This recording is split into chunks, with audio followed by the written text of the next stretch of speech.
I don't want to do this. This is going to be so controversial. Oh god, top 10 passives in Summoner's War for PVE, player versus environment. Oh my god, guys.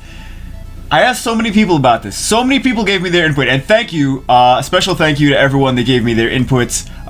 The guild Third Kingdom, my guild of course, Nick the Greek, some people from Childish's guild, Beanie Dragon, Hikate, Violent Love, Rhapsodia, Obey Trey, and a lot of other people gave me, like a lot of really, really good players, gave me their input for this list. No one agreed. Everyone had different, like, no, this should be way higher, this should be lower. So I kind of took everyone's input and tried to mash it into one list, which still a lot of people are going to disagree with, because how do you rate monsters' passives? One monster passive could be great for ToA, one monster passive could be great for Necropolis, one monster passive could be great for raids. There's really no way to accurately do it because all these different aspects of the game are so different. So this is a funsies list. Take this lightly. Don't get extremely offended. I know you guys, some of you guys are gonna get extremely offended, like, no, that's stupid. That's stupid.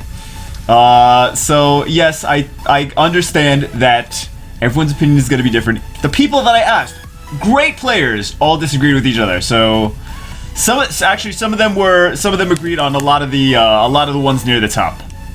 Near the top, everyone started to agree, like, okay, these are really, really good. But towards the middle and the end, everyone had different placements for things. They said, no, this shouldn't even be on the list. This should be on the list, and it's not on the list. But this is a basic, overall, best passives, generally, for PvP. So, I mean, not PvP, PvE, player versus enemy. So, Giants, Dragons, Necropolis, Elemental Halls, Trial of Ascension, Hall of Heroes, and Raids. Even though Raids, you gotta think Oblivion. So we're not putting too much emphasis on the Raids part, just because of that. I think if we did put more emphasis on the Raid part, things like Akroma would be higher up as far as passives are concerned. All right, guys. You know what? I gotta say, there's a lot of honorable mentions, but there's a few 4-star monsters that beat a lot of the really, really rare 5-star monsters. So that's fun, and a lot of people agreed with the 4-star monsters that are on the list.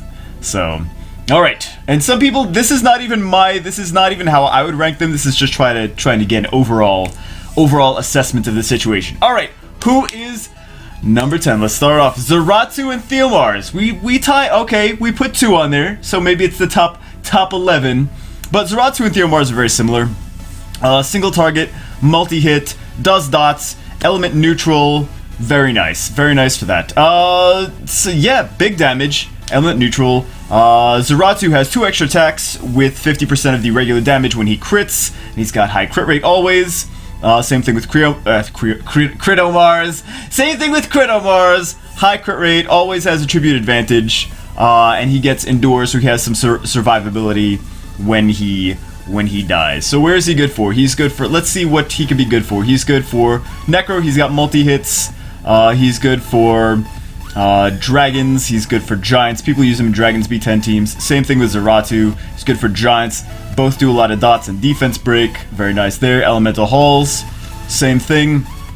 ToA, not my favorite monsters in ToA. I know some of you guys that have Theomars, use Theomars in ToA, but for me, he's just a single target damage dealer, so he got points off for ToA, of course. Then we have Hall of Heroes, which at least Theomars has some, like if he dies, he doesn't die. So he's got single target. I like better stuff for Hall of Heroes, but I know some of you that have certain monsters that are on the list as well, close to the top, run either of them in Hall of Heroes and don't have a problem. Or either of them. Most of you don't have Xerato. Run Theomars and Hall of Heroes without a problem. And then we have Raids, which Theomars is going to do a defense break, and Xerato can't do the dots. Xerato can't do the datus. But he's at least got a second skill, which is going to benefit him there in Raids too. So Xerato and Theomars are, we put them both, stuck them both at the end in number 10. Plus, God forbid I didn't put Theomars on the list, then if I didn't put Theomars and Xerato on the list, I would get so much more hate mail than I'm already going to get. Alright, who's number 9? Number 9 is Camila. Camila can solo Giants B9. Solo Giants B9. Not bad. And sometimes, well, I don't think I've ever seen a Camila solo dragons. Camila solo dragons. So she's going to heal by 10% with her passive, removes weakening effects when she is critted on, and reduces crit damage by half. So anytime she gets crit on, it's beautiful, man. But any monster that can solo one of the aspects of, like, just solo it, ranks is gonna rank decent on the list, because you don't even need to, the passive is so strong, you don't need a team, you just need that monster. So yeah, Giants B9, Camila, super OP. Plus she does damage based on max HP. It's not her passive, but it's her second skill. She does a speed break, and she does damage based on max HP. So for things like Hall of Water, she's gonna be really nice for. Lots of people like to use her in raids. Let's see what she's good for. Giants, she can be good for. Dragons, she can be good for, even though I don't see too many Dragons teams, B10 Dragons running Camila. Necro, she's crap for. Elemental Halls, like I said, Hall of Water, she's got that second skill. Trial of Ascension, don't love her in Trial of Ascension. Hall of Heroes, I can see her being used in Hall of Heroes. I can see that. And then raids, also she can be good in raids as well. Alright, Camila, number 9. Who's number 8? Number 8 is Chao. Alright, Chao can solo Giants B9 too. His passive recovers 15% of his HP every turn, which is more HP than Camila.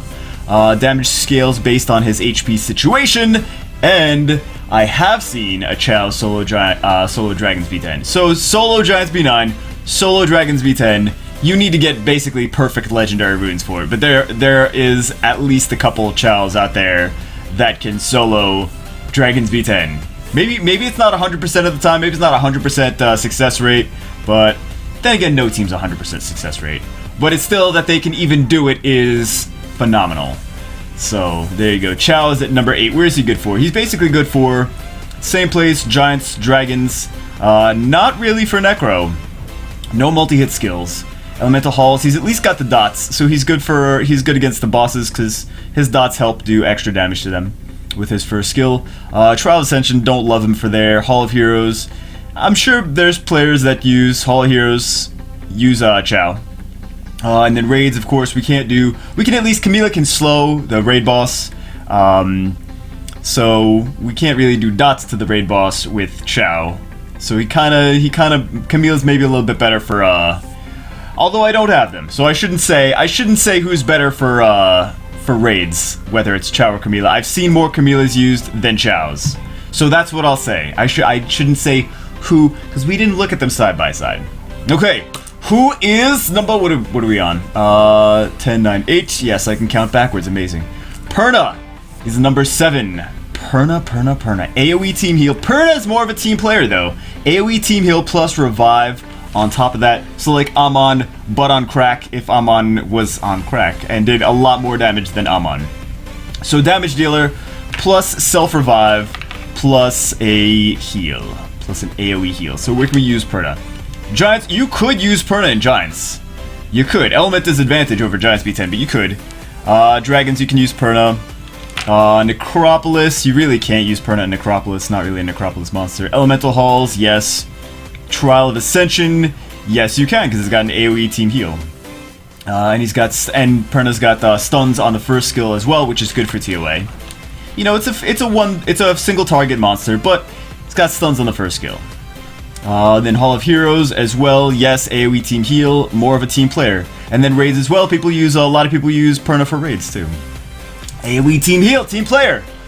And now we're seeing the team players are getting a little bit higher on the list. Okay, who is number 6?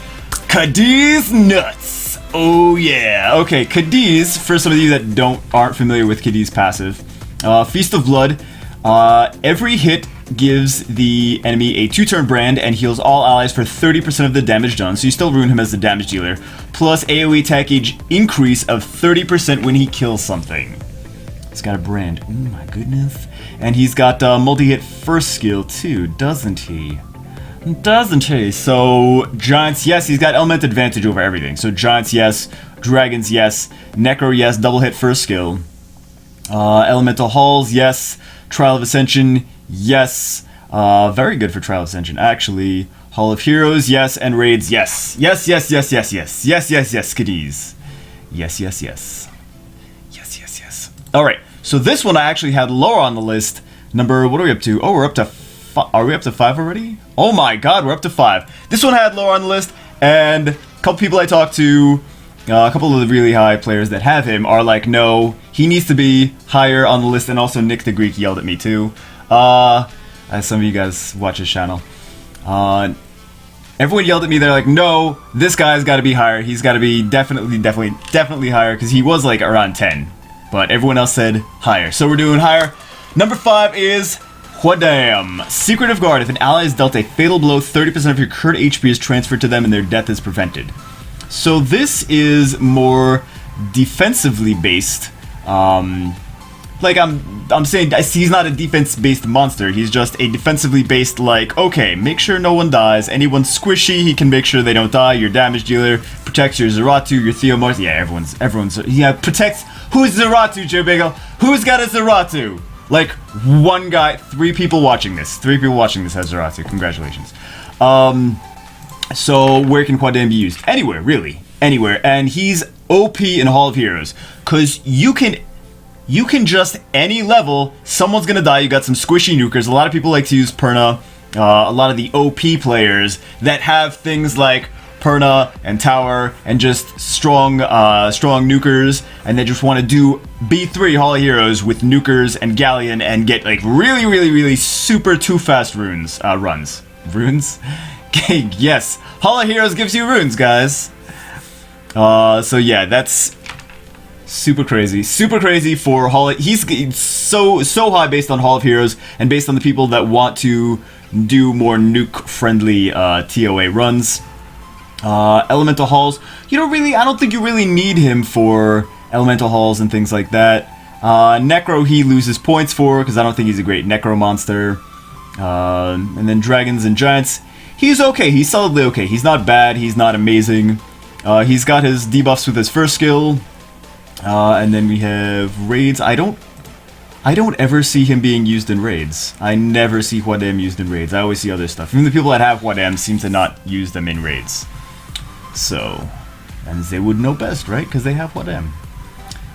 So that is, but the people said he's so good at ToA, he's so good at Hall of Heroes, that he needs to be higher on the list. And I would have said he would rank higher for me. So I still think he needs to be lower, but this is not just based on my opinion.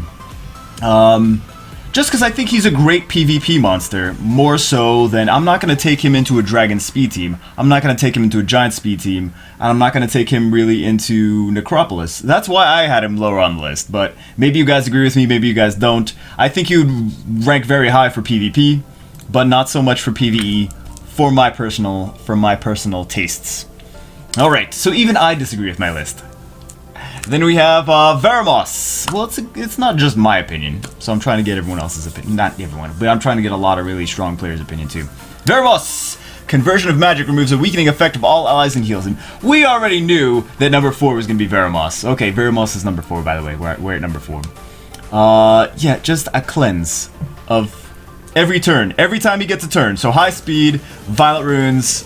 Nemesis, a lot of people like to use. Some people like to use Revenge. I like to use Nemesis. I think Nemesis is way stronger for Veramos. Violent Nemesis with super high speed. It's a cleanse. It's just a passive cleanse. What's better than that? Oh, we got defense broken. Boop. We got everything. Okay, so where can we use Veramos? Giants, great in Giants, can take off that defense break. Dragons, great in Dragons, can take off that. I mean, like super OP in Dragons because he can take off all the dots. Necro, he loses some points for Necro because he doesn't have multi-hit skills. Elemental Halls, great for Elemental Halls. ToA, he's got a stun. I mean, it's not his passive, let's be honest, but he's got a stun. Hall of Heroes, fantastic. Every time you get any kind of debuffs, attack break debuffs, defense break debuffs, phenomenal for Hall of Heroes. I always use him for Hall of Heroes. And Raids, really not used in Raids though. Really not used in Raids. Just because of Oblivion. So that's why a lot of these we can't really put too much focus on Raids because of Oblivion. So okay, what is number 3? Number 3. Oh, you're gonna be shocked to find these ones out because those are like the Nat 5s, and these ones are like not so much Nat 5s. Number 3 is Hwa, and no one had a problem with this. Everyone thought she should be this high on the list. Hua over things like Cadiz, which is a dark nat 5. So let's see what Hua does. She's got her passive decreases the enemy's attack bar by 25% and strikes again with a, it says 25% chance. It's supposed to be 20. In my notes it says I wrote 25 though for some reason. But decreases enemy's attack gauge by 25% and strikes again with a 20% chance. That means basically none of your enemies attack. Like any big enemies, you can basically put them on lockdown. You have enough speed on Hua, you have maybe Violent, and she just keeps reducing, and she'll speed break too, which just gives her more of an advantage over them. She'll speed break, she'll put the dots on, which is nice. It's not her passive, of course, but just putting things on lockdown. Hua is the lockdown queen. So Giants, yes, she does dots too, which is good for Giants. She's got element disadvantage, but Giants she's good for. Dragons she's good for. She can do dragons, especially, I mean, if you guys are having a problem with B9, Hua is like the best for B9. She can also do B10 too. Just make sure you got a stripper to strip that immunity, because she's got to put him on lockdown somehow. You can't put him on lockdown when he's got immunity.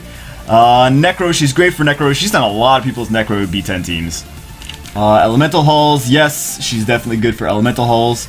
Trial of Ascension, more the boss floors than the other floors, because she doesn't have any AoEs.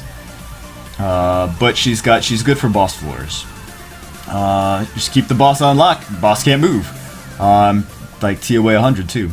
Hall of Heroes, yes as well. Even though she's only a single target monster, yes, she's still good for Hall of Heroes. She doesn't bring too much. She doesn't heal the rest of the team. She doesn't do anything else to the rest of the team, cleanse them or anything. But she will put whatever their biggest, strongest monster that she's going up against, she will make sure that they don't get a lot of turns. So that does help the rest of the team. And where you look at Camila, who's lower down on the list, Camila really only's got the speed break. So she is really not doing that much to benefit the rest of the team as much as Hua does. And then raids as well. Hua is used in so many raid teams, it's ridiculous. So the newer things like Necro and raids, she's great for. Really, she's good in so many of these different areas. That's why she's so high on the list. And really not a lot of, there wasn't much disagreement there. It's like, yeah, Hua's awesome. Okay, everyone agrees. Fantastic. Okay, number two. Okay, now we're going into a little OP monster. Sylvia, the Dark Neostone agent. Her passive is best partner randomly attacks with random ally attacks with you every attack. So she is like super team player. Like without a team, she doesn't do anything. If you don't have a team, she's like, hey, I'm Sylvia. I'm just here looking pretty, doing nothing. When you have a team, when you have OP monsters that get to attack with you, you reduce the cooldowns of your OP monsters, and you do crazy things like if she attacks with Hua and she's on Violent. I mean, too OP. Like no one gets a turn. Every time you attack someone, no one gets a turn. It's ridiculous. So Giants, and really, everything that she does is based on the monsters that you bring with her. If you bring crappy monsters with her, you're not going to get a lot of benefit out of it. If you bring awesome monsters with her, then you're going to get so much great benefit out of it. She really is the most team player of anyone on this list. Because she literally needs a team to do anything. Her passive needs a team. She can't solo anything like Camila. She can't solo things like Chao. But she needs a team. So, Giants, Dragons, Necro, multi-hit skills, and attacks with another enemy, so they have multi-hit skills too, that just breaks the shield. I mean, if she Vaunt proc, basically, the shield is broken. Already. Just with her. We have Elemental Halls, Trial of Ascension. Really, this is all based on who she brings with her. And we'll get to number one in a second, who is the best person to pair with her. Well, one of the best people to pair with her. Hall of Heroes, same thing. It's really just based on who you bring with her. Also, Rage, she has a little bit of a benefit too. So, because there's a counter based on how many times she's got, like kind of like Lisa, where it helps multiple attacks, but not to have that counter go crazy with everyone Violent procking. Just that she can attack with other things in her attack as well. So that's another benefit to Sylvia. The first one, And the best passive in Summoner's War is passive for PVE. We're gonna get to PVE later, PvP later. Alright?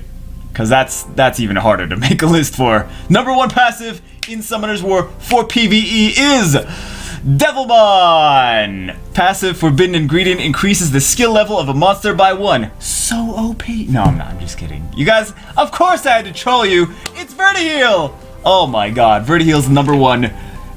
I think one person disagreed with me on that. Or maybe 2. But everyone agreed that he should be like way high on the list. Even if he wasn't number 1, way high on the list. So passive, Boiling Blood. Your critical hits increase the attack age of all allies by 20%.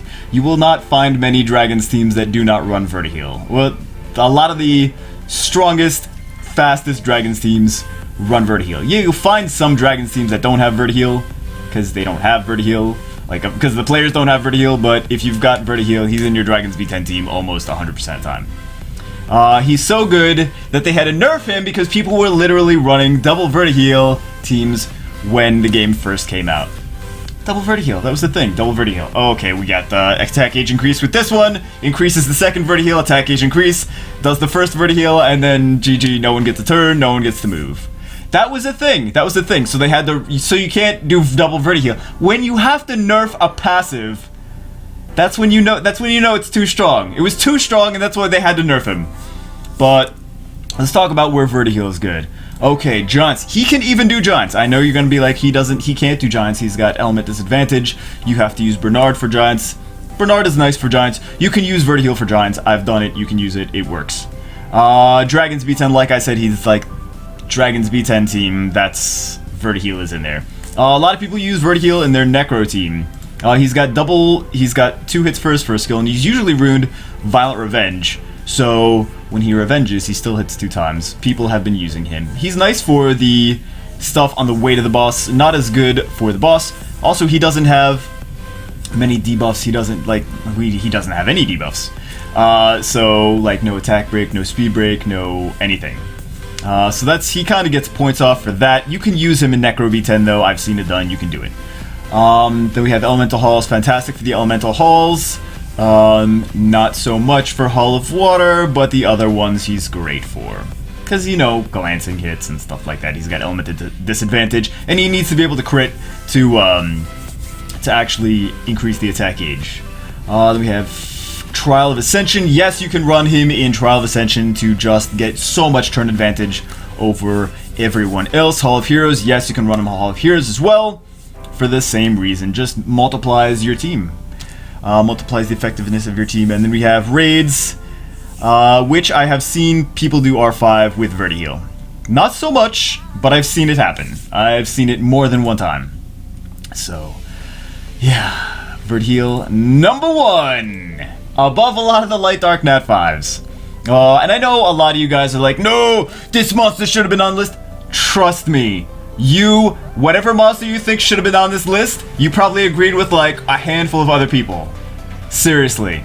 Honorable, really, this was so hard to make and have, it actually make sense and, because so many people were like, this monster should be in the top 5, and then it's not even on the list, and this monster should be, not even on the list, and it's, somewhere in the middle or whatever. So, okay, honorable mentions, let's go over the honorable mentions. Achroma.